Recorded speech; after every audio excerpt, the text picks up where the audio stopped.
Assalamualaikum warahmatullahi wabarakatuh. Om Swastiastu, Namo Buddhaya, salam kebajikan. Sahabat-sahabat dimanapun juga berada, Saiful Mujani betul-betul menjadi perbincangan yang hangat, sahabat ya, karena pernyataannya, dimana kita tahu bahwa beliau secara terang-terangan mendorong pemakzulan Presiden Prabowo Subianto.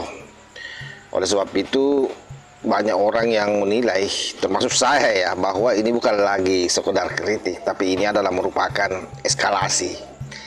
Ini adalah upaya mendorong publik untuk melihat pemerintahan yang saat ini seolah-olah sudah kehilangan legitimasi. Nah, yang menjadi pertanyaan sederhana buat kita semua, sejak kapan ketidakpuasan politik ini kemudian otomatis menjadi alasan untuk memakzulkan presiden? Kalau standar ini yang kita pakai, maka saya yakin setiap rezim di dunia akan jatuh sebelum sempat bekerja dengan baik. Itulah yang saya selalu sampaikan, bahwa hati-hati dengan paham khawarij yang kemudian membuat orang dengan gampang menghujat para pemimpin, dengan gampang ingin menjatuhkan pemimpinnya. Karena itu sahabat-sahabat sekalian, buat saya sekali lagi ini bukan kritik, ini lompatan logika yang sangat berbahaya. Nah, karena itu kemudian Pak Fahri Hamzah memberikan satu reaksi yang saya kira cukup luar biasa, menampol mereka ini orang-orang yang berharap Pak Prabowo diturunkan di tengah jalan. Bagaimana pernyataan Pak Fahri Hamzah ini? Coba kita cek secara bersama-sama, sahabat. Jadi kita menyarankan agar kita bicara dalam konsep demokrasi konstitusional. Jangan kasih izin dan ruang kepada tindakan inkonstitusional, sebab itu nanti berbahaya. Dan jenis dari tindakan inkonstitusional itu banyak.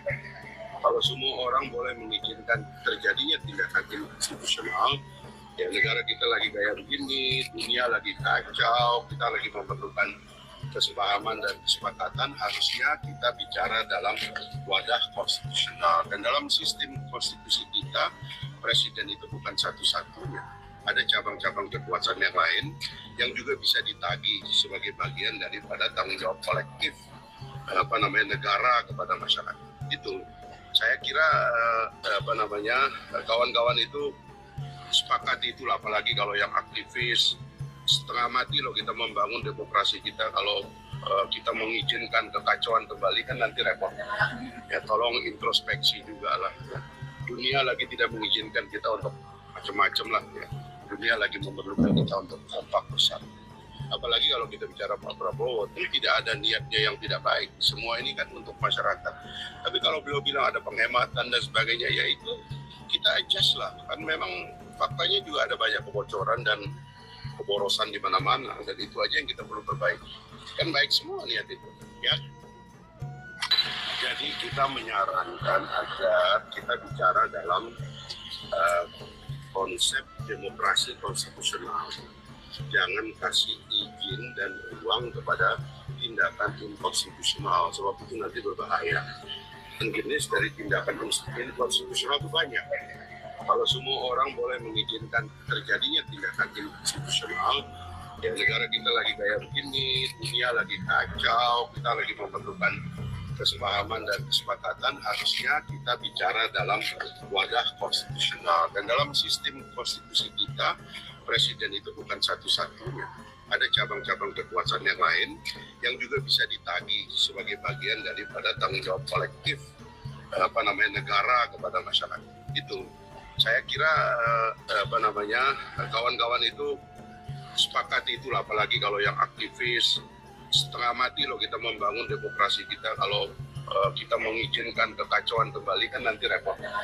Ya tolong introspeksi juga lah. Dunia lagi tidak mengizinkan kita untuk macam-macam lah ya. Dunia lagi memerlukan kita untuk kompak besar.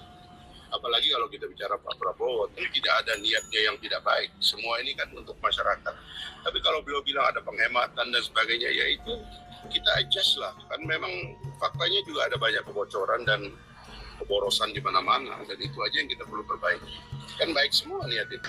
Sahabat-sahabat sekalian yang saya hormati dimanapun juga berada, Saya kira yang pertama bahwa dalam sistem demokrasi yang waras, pemaksulan itu saya kira bukan alat ekspresi emosi, tapi ia adalah merupakan mekanisme konstitusi ya, yang saya kira hanya bisa digunakan jika ada pelanggaran berat seperti korupsi yang besar, kemudian pengkhianatan negara atau pelanggaran hukum yang serius. Bukan karena kita tidak suka arah kebijakan pemerintah. Oleh karena itu di titik ini saya kira peringatan dari Fahri Hamzah justru terasa seperti alarm yang membangunkan kita dari euforia kebebasan yang kebablasan, sahabat. Beliau mengingatkan bahwa yang namanya demokrasi itu punya batas. Dan ketika batas itu dilanggar, yang lahir saya kira bukan kebebasan tapi kekacauan yang dibungkus kebebasan. Sahabat-sahabat sekalian, oleh sebab itu kita harus selalu jujur membangun narasi. Narasi pemaksulan tanpa dasar konstitusional ini adalah merupakan bentuk delegitimasi yang menurut hemat saya sangat prematur. Sebuah teknik dalam komunikasi politik untuk menciptakan persepsi yang kritis, bahkan ketika sistem masih berjalan normal. Ini bukan sekedar opini, sekali lagi, ini hanyalah bagian dari strategi mereka. Dan sekali lagi sahabat, strategi seperti ini kalau dibiarkan, ini akan menggerus kepercayaan publik sedikit demi sedikit, pelan tapi pasti. Nah, dalam teori trias politika, kekuasaan itu tidak pernah berdiri sendiri, sahabat. Ada eksekutif, ada legislatif, dan ada yudikatif. Artinya, setiap kebijakan adalah hasil interaksi banyak aktor. Jadi bukan keputusan tunggal dari seorang presiden. Oleh sebab itu, jika ketika semua beban dilempar ke satu nama, itu saya kira bukan analisis, tapi itu adalah merupakan simplikasi yang menyesatkan. Atau bahkan kalau kita mau lebih cadas lagi, itu adalah merupakan framing sebenarnya, sahabat. Dan framing yang terus diulang, lama-lama berubah menjadi kebenaran semu di kepala publik. Itu yang bahaya sekali kalau sudah tersimpan di otak kecil masyarakat. Disinilah yang harus diantisipasi, sebab publik yang terus-menerus dicekoki narasi kritis akan masuk ke kondisi kolektif insight. Jangan sampai kemudian terjadi kecemasan massal, lalu mereka mulai percaya bahwa negara sedang diambang kehancuran, bahwa satu-satunya jalan keluar adalah tindakan ekstrim, padahal itu belum tentu. Sebab itulah salah seorang filsuf yang namanya Hannah Arendt itu pernah memberikan peringatan bahwa kerusakan terbesar dalam politik itu seringkali datang bukan dari niat jahat yang terang-terangan, tapi dari banalitas opini-opini yang terdengar cerdas tapi kosong dari tanggung jawab. Semua orang tahulah siapa Saiful Mujani dan siapa para pengkritik ini. Ya, memang narasinya luar biasa. Sebab itu disinilah kita harus berani bersikap tegas. Seruan pemaksulan tanpa dasar hukum yang kuat, sekali lagi, bukanlah keberanian intelektual. Ini adalah kecerobohan intelektual, sahabat. Karena seorang ilmuwan politik seharusnya menjaga standar. Ia tidak boleh menyederhanakan persoalan kompleks menjadi slogan ekstrim. Ia tidak boleh sebenarnya memprovokasi tanpa menawarkan kerangka solusi yang konstruksional. Karena kalau itu yang terjadi, maka yang runtuh bukan hanya kredibilitas individu, tapi juga kepercayaan publik terhadap ilmu itu sendiri. Karena kita tahu mereka ini adalah orang-orang yang cerdas, profesor, doktor. Sahabat-sahabat sekalian, sekali lagi kita tidak sedang bicara soal membela pemerintah atau menyerang oposisi, tidak.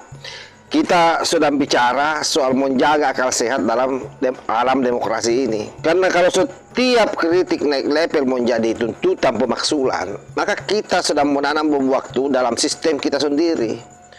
Presiden manapun tidak akan pernah cukup benar.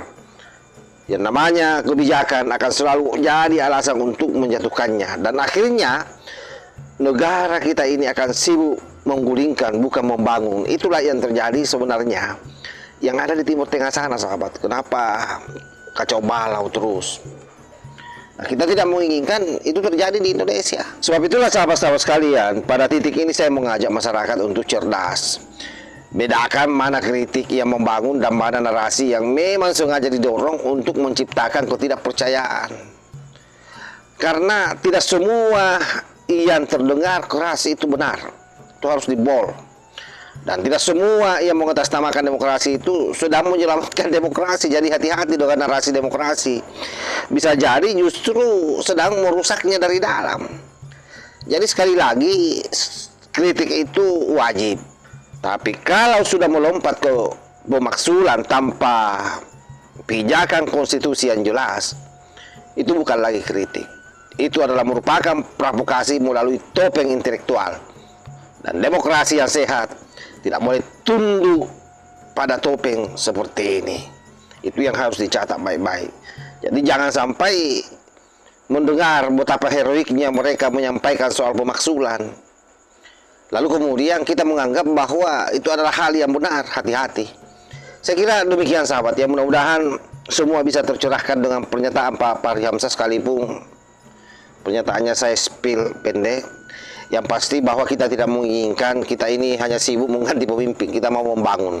Wallahul muwaffiq ila aqwamit thariq. Wassalamualaikum warahmatullahi wabarakatuh.